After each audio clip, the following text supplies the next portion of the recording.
Hey guys, so I'm here for part 9, I believe, of the bookshelf tour. I can't quite remember, but we're continuing with nonfiction, and the video will be labeled correctly, but we're continuing with nonfiction. We're doing 2 shelves today, and I'll just jump right in. We actually start really where we left off with René Descartes.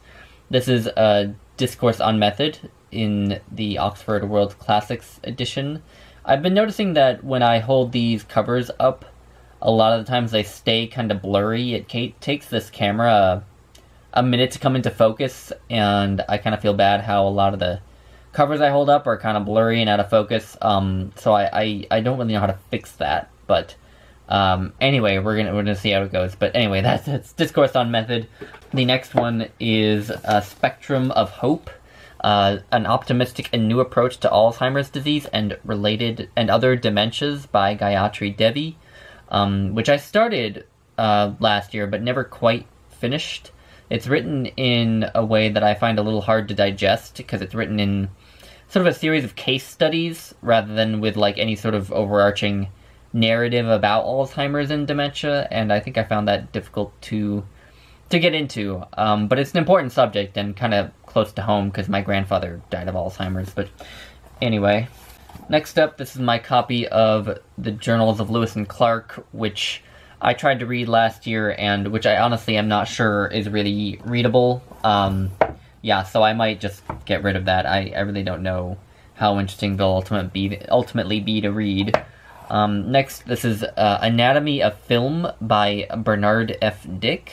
This is Patient H.M., A Story of Memory, Madness, and Family Secrets by Luke Dittrich. Alfred the Great by Eleanor Shipley Duckett. An Indigenous People's History of the United States by Roxanne Dunbar Ortiz, which Brian over at Bookish recommended to me. Intercourse by Andrea Dworkin. Literary Theory, An Introduction by Terry Eagleton. Rites of Spring, The Great War and the Birth of the Modern Age by Morris Modris Eckstein. The Solace of Open Spaces by Gretel Ehrlich, one of my top 10 nonfiction books, as you may remember. This is the Essays, First and Second Series by Ralph Waldo Emerson. I didn't quite finish this. I meant to read the whole thing last year, slowly, but I think I still have 5 essays left to read in this, so hopefully I can get that done by the end of this year, at least. But yeah, Emerson is just a brilliant prose stylist. I love his writing. His essays have all the complexity of a poem, and, they're really interesting, because they're really hard to summarize, because they're written in a way where, I don't know, they're so kind of, well, they're so poetic, I suppose, that they're just hard to summarize. They're hard to capture in any sort of succinct manner. And also I feel like the insights he comes to all seem so self-evident once he gets to them that summarizing them almost seems a little bit pointless. I don't know if that's a little hokey-pokey and vague, but anyway, that's kind of how I feel about it. This is Addicted in Their Own Words, Kids Talking About Drugs as Told to Joel Engel.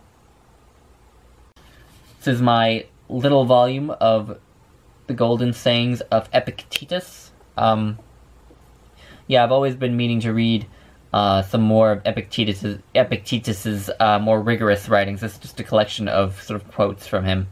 I've been meaning to read his discourses for a long time, but just haven't gotten around to it. This is The Praise of Folly by Erasmus. Ex Libris by Anne Fadiman, a really nice collection of essays about the love of books and reading and owning books and just literature in general. I really liked this. Man's Search for Meaning. This is a book that I have meant to read for many years. Well, not many years, but a long time. I just haven't gotten around to it, but it's not that long, so there's really no excuse. Alright, now we have come to my little collection of the works of Sigmund Freud. So this is Civilization and Its Discontents, Dream Psychology, The Future of an Illusion. This is my copy of The Interpretation of Dreams, which I've actually just started. I'm only a little bit of the way through it, but I'm chipping away at it, as I also am reading Carl Jung and Joseph Campbell. They make a really interesting combination. And finally, we have new introductory lectures on psychoanalysis, which is a bit frustrating of a volume because it's actually a supplement to an earlier book that Freud wrote called The Lectures on, or Introductory Lectures on Psychoanalysis. This is the new introductory lectures, and these are supposed to supplement those first new lectures. So it's a bit frustrating to find the, supplemental material before I've actually read the original, but I think I'm probably familiar enough with Freud's theories and I've read enough of his other works since I'm reading The Interpretation of Dreams right now, and these other three that I've held up I've all read, and I've learned about I've learned about Freud in classes as well, that I think I could probably read that book and still get something out of it.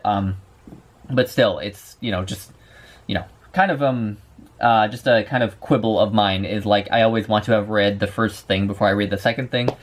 This is Psychoanalysis and Religion by Erich Fromm, Anatomy of Criticism by Northrop Frye, Shakespeare After All by Marjorie Garber, where she goes through each of the Bard's plays, gives a little sort of commentary on each one. It's a really, really good guide.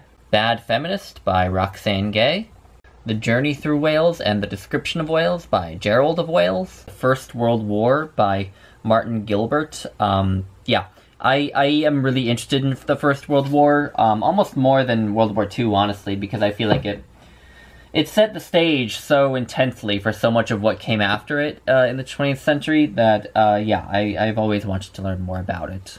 And then a book that I'm currently reading, like The Interpretation of Dreams, both of them I kind of had to bring back for this shelf from my the side of my couch where I read. But this is Team of Rivals, The Political Genius of Abraham Lincoln by Doris Kearns Goodwin. It's a gigantic thing. I'm buddy reading it with Patrice Jones, and we're both really, really liking it. This is The Death of Adam, Evolution and Its Impact on Western Thought by John Green, who is not that John Green. He has an E at the end of his name. But this is actually a signed copy. He actually inscribed it to someone named Jean and someone named L. And he says, "With cordial regards," and then signs his name. And this was published by Iowa State University Press. So it was published by my own school. Alright, we're down to the second shelf. This is A History of Western Music by J. Grout, I believe is the guy's name. Donald J. Grout. Empire of the Summer Moon, Quanah Parker and the Rise and Fall of the Comanches, the most powerful Indian tribe in American history by S.C. Gwynn. Which is a really, really good book if you're interested in Native American history or in Texas history, or in the history of the American West in general. It is really eye-opening about the Comanche. I did have some quibbles about it. I feel like S.C. Gwynn discusses the Comanches in very sort of essentialized ways, and I don't know. I don't feel like he takes the Comanche perspective that well, but it's a really good book, and it is written with a lot of sympathy for the Comanche, so it is still definitely worth reading. This is Mythology, Timeless Tales of Gods and Heroes by Edith Hamilton, a collection of Greek and Roman myths and some Norse myths as well at the end. I thought that this was excellent. It really got me more into reading the classics of Greece and Rome, so it was great for that, because what she does when she talks about the myths, she doesn't just narrate the stories for you. She also tells you some of the sources for them, so you can kind of go and she tells you, oh, this story comes from Ovid, this story comes from Pindar, this story comes from here, it's a great way to sort of get into classical literature because she cites a lot of her sources. This is Letter to a Christian Nation by Sam Harris, which I've already reviewed and which I will probably get rid of soon. This is Sapiens, A Brief History of Humankind by Yuval Noah Harari, which was my nonfiction book of the year last year. I thought it was excellent. The Power of the Powerless by Václav Havel. Letters to Olga by Václav Havel. This is a collection of letters that Václav Havel wrote to his wife from prison. And they're supposed to be really kind of sort of philosophical and a little challenging to read just because of how strangely they're written, but I'm very interested in reading it. A Brief History of Time by Stephen Hawking. The Poet's Dante, 20th Century Responses, edited by Peter Hawkins and Rachel Jacoff. Being in Time by Martin Heidegger, and this is translated by Joan Stambaugh, and she is actually, this translation was published by the State University of New York at Albany Press, and State University of New York at Albany is my alma mater, so it was kind of cool when I realized that. This is an Oxford World Classics of the Histories of Herodotus, The Classical Tradition, Greek and Roman Influences on Western Literature, Hiroshima by John Hershey, Arguably by Christopher Hitchens, Letters to a Young Contrarian by Christopher Hitchens, King Leopold's Ghost by Adam Hochschild, which is a book about a really important period in history that I feel like is not discussed all that much. It's about King Leopold of Belgium's sort of reign over the Belgian Congo, where he basically just owned this huge country as his own personal property and just exploited it for its resources, and committed all sorts of atrocities against the people living there, and it's a really harrowing story, a really important story, though. Why Does the World Exist by Jim Holt. I was once asked in a tag what book title I would give as, like, the just one-sentence description of my life, and this was my answer. New Ways in Psychoanalysis by Karen Horney, History of the Arab Peoples by Albert Hourani. 2 books by David Hume up next. This is Dialogues Concerning Natural Religion, which I found very interesting. It's basically a demolition job on the whole argument from design for the existence of God. It was very, very interesting. And the next one is An Enquiry Concerning Human Understanding, which is a lot about sort of the philosophy of science and how we gain knowledge about the world and such. And this was a very interesting text just because I am a scientist, so stuff like this I sort of eat like candy. Freethinkers, A History of American Secularism by Susan Jacoby. Iowa, The Definitive Collection, edited with an introduction by Zachary Michael Jack, which is a series of sort of classic and more contemporary writings just all about Iowa by Iowans. And yeah, I kind of want to read this to learn a bit more about this state I have moved to. Poetry Notebooks, Reflections on the Intensity of Language by Clive James. I've only read a couple of the essays in here, but I really, really like them, even though they're about poets I haven't read yet. Varieties of Religious Experience by William James, which is another one of those books that's been on my TBR for a really long time, but that I've just been kind of intimidated to pick up.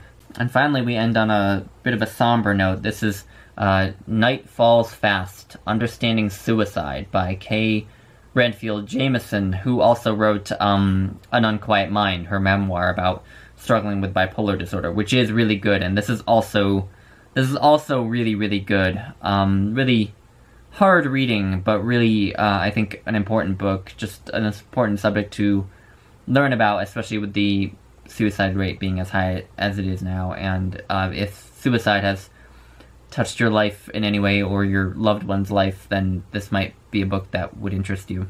Alright, so that is part 9 of my bookshelf tour. We're moving into the last bookcase in this whole row, so there is an end in sight, there is a light at the end of the tunnel, so we'll be through it soon. So anyway, thank you all for watching, and I'll talk to you later.